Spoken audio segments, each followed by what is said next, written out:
So thank you for coming out to our first downtown LA event. We've been doing this actually on the west side. I know that's taboo, but been doing it there for about 2 years now, and usually our events have about 200-300 people come out at each time. So you'll be on the list from here. Sounds good. We'll be letting you guys know about it. So if you ever want to come out that way, we'll be doing both going forward. So again, thank you for coming out to our first event. Thank you for putting up with the hiccups. We're still figuring it out down here. So I'm Erik Huberman, started Hawke Media, which there's a lot of us roaming around here, and actually today we'll be doing free consultations. So if anyone here wants to talk to a marketing expert, you can actually talk to Ladue right here, and he can sign you up to actually get a free 30-minute consultation. He's a guy in this green shirt right here, this striped shirt. And we're happy to help you guys out and talk through your marketing strategy. So I'm going to talk about a little bit of general marketing strategy to start, and then we're going to kick into a lot more detail. But just some things that I've learned. And just to give you guys an idea of my background, I've been in e-commerce for about 8 years. I've had 3 online companies before this, 1 in music and 2 in fashion, actually, that all did well. And about 2.5 years ago, started consulting for large and small brands. Some of the larger ones were Bauer, Bally Total Fitness, The Limited, Red Bull, Verizon, list goes on, and started working with them and saw a common thing over and over again, which is getting this stuff done is really difficult. And so continued to see that hiring in-house can be very expensive, and also hiring an agency, it's really tough to find a good team to actually help with digital. So that's why we started Hawke. The whole idea is we're month to month, a la carte, cheaper than hiring a team in-house, and really just a Chinese menu of marketing services, and can really spin up a team overnight that can help you guys with marketing. So that's how we started. So over the years, what I've learned in marketing is it really comes down to 3 pillars. It comes down to awareness, nurturing, and trust. These are the 3 things that you need to cover to really make sure that you're, firing on all cylinders, for lack of a better word. So show of hands, who here is in fashion? Who here is on the actual brand, product apparel side of the business? Great, perfect. So what I'm going to talk about today is really about how to get more sales, how to get it out there, and the things you have to make sure you're checking off so that you make sure you're actually going to get a return on marketing. So number 1, awareness. This is how you actually let people know you exist. This is, certain ways you can do this are Facebook advertising, search marketing, and I'm speaking about digital. There's plenty of other ways. There's television. There's getting celebrities to talk about you. There's, again, influencer marketing. There's press. There's all sorts of ways to get that awareness out there. And that's what most people think of in marketing. They see billboards, they see advertisements, they go, that's what a marketing person does. And that's only one of 3 things that is really important in marketing. So you've got the awareness side, and I'm going to focus on Facebook because from what we've learned, the number 1 place to get the best ROI for fashion, for lifestyle brands is Facebook. To explain why, I'll explain the difference between search marketing, which traditionally is kind of accepted in fashion as the way to go, and Facebook. So when you're on Facebook, you're not doing anything productive. We've done the studies. It is not a work platform. You're there because you're bored. You're there to sit there and scroll, whether it's on your phone and you're literally just thumbing up, or you're on your computer and you're hitting the scroll button. That is what people do on Facebook. They just go down their news feed.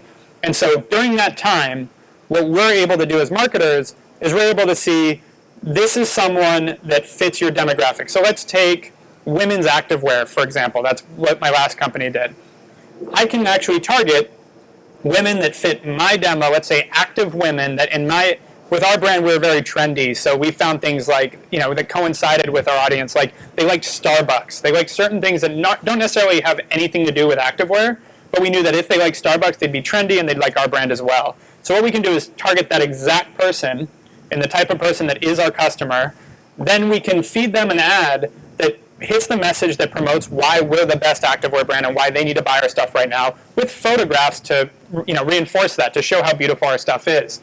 Now you're hitting the right person during a time when they're bored and just scrolling, with a message that's appealing to them and imagery that gets their attention.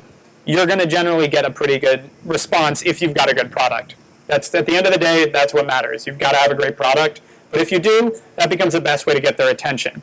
To talk about search real quick, because I know a lot of fashion companies that are pitched on search, you got to be very careful, because there's 2 sides of search. There's branded, which means, if your brand is Lululemon, if someone is searching for Lululemon, they're not they're looking for you. If they're going to go to that website, they're going to go to lululemon.com. They're not going to go to some other fashion brand because of that. What that shows us, and we've tested this over and over again, is spending money to advertise to a person searching for your brand is a waste of money 90% of the time. The only time it ever seems to make sense is, one, if someone else, your competitor, is attacking your brand name, sometimes it makes sense to have a defense play there and actually try to bid above them, which Google will actually charge you much less than your competitors for your own brand. That can make sense. And number two, every once in a while, if you're on Amazon, you're in Nordstrom's, you're in all these shops, they're all going to be bidding on it too. And I see a lot of people want to advertise to try to drive people direct to their site over Amazon or Nordstrom's or wherever they're being carried. The problem there is you're immediately competing with your own customers. You're kind of shooting yourself in the foot. So it's a decision some people make, but you have to be, the reason I'm saying all this is just so you guys can make a good decision.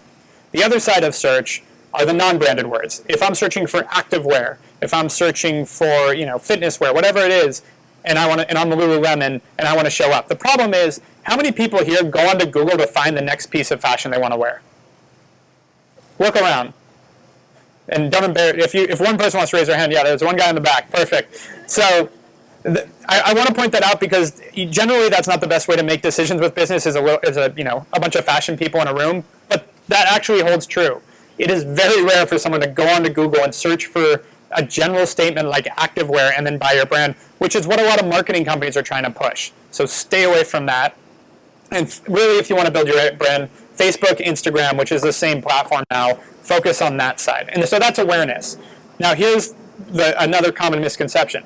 Once you run that ad and they click it, you've got their attention, they're on your website, most people are not going to buy. So you run a bunch of ads and drive them to your website, they're going to look and go, oh, this is cool, and move on. The general consumer these days don't just click an ad and buy something. So what you can assume is now you've created that awareness, you've gotten in touch with these people, now you've got to nurture them, and that's the second part. So you've got the awareness, now you've got to nurture them. How we do that generally, we collect email addresses, and we do what's called retargeting, which we place a cookie on their computer, and you guys have all seen this, when those ads follow you all over the internet after you've been on a website, that's retargeting.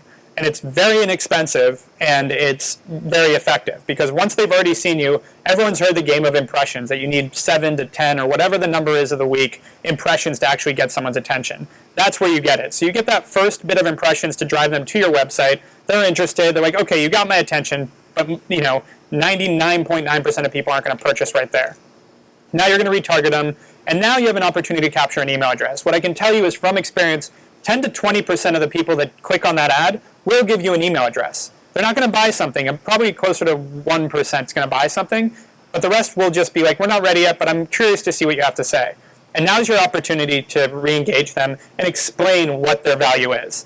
So you can actually set, what we like to do is set up an automation where there's a whole, what we call a drip campaign, where you automatically email them over and over again in a cadence that's not annoying, don't get me wrong, but in a way that you can say, again, back to Lululemon, here's some of our top sellers. Here's why our fabrics are different. Here's some celebrities that have worn our brand. Whatever it is that you think creates more value than that initial ad, that's your opportunity to do that, and that's sincerely where we drive the most sales, is through that email marketing. I'd say about 85% of the revenue driven by the companies we work with, and we work with about 250 plus brands, comes from email marketing. Now they get those emails from Facebook ads, but then email marketing is what actually converts them. So that's nurturing. The last part, the part that is really critical depending on your company, is trust.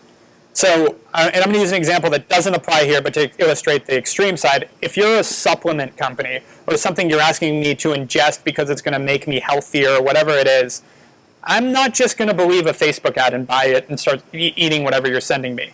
Doesn't work that way. Most people are a lot more speculative than that, especially now. It used to work that way. Doesn't work anymore, and we have a lot of those customers coming to us all the time trying to figure it out. So the way to do that is third-party validation. And there's a few things, and I already mentioned some of them. Getting press, getting influencers, whether it's bloggers, Instagram influencers, YouTubers, to talk about your product, because people trust people with a following and something to lose to say.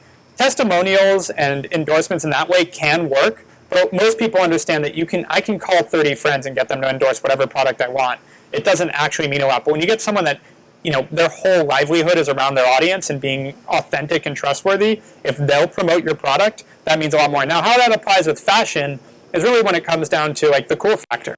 If I'm someone that doesn't live in LA, isn't in the one of the forefronts of fashion and seeing what happens every day, if I'm in middle America trying to figure out what I should wear, I'm going to trust bloggers. I'm going to trust Instagram is a lot more than I'm going to trust your Facebook ad. So when I see your fashion, I want to know how does it fit? Am I actually going to look good in this? Is this actually on trend? I'm going to Google you. And if you have a bunch of existing press, existing blogs out there about you, that's going to help convert me. And so the combination of driving that awareness, nurturing it, and making sure that you actually do what you can to let them know your value, because they're not going to read your website. They're not going to learn all about you. You have to actually send them bite-sized information. Then making sure when they actually are trying to make a purchase decision that there's information out there that they need about you. Is it cool? Does it fit right? All that. That's the combination that's really going to drive your business. All of this is contingent on having a great product, but if you focus on those three things, you're really covering your bases on marketing. And so, by the way, I will hold questions because I will be back at the end of the night. We have a few things we want to go through, but again, thank you for coming out.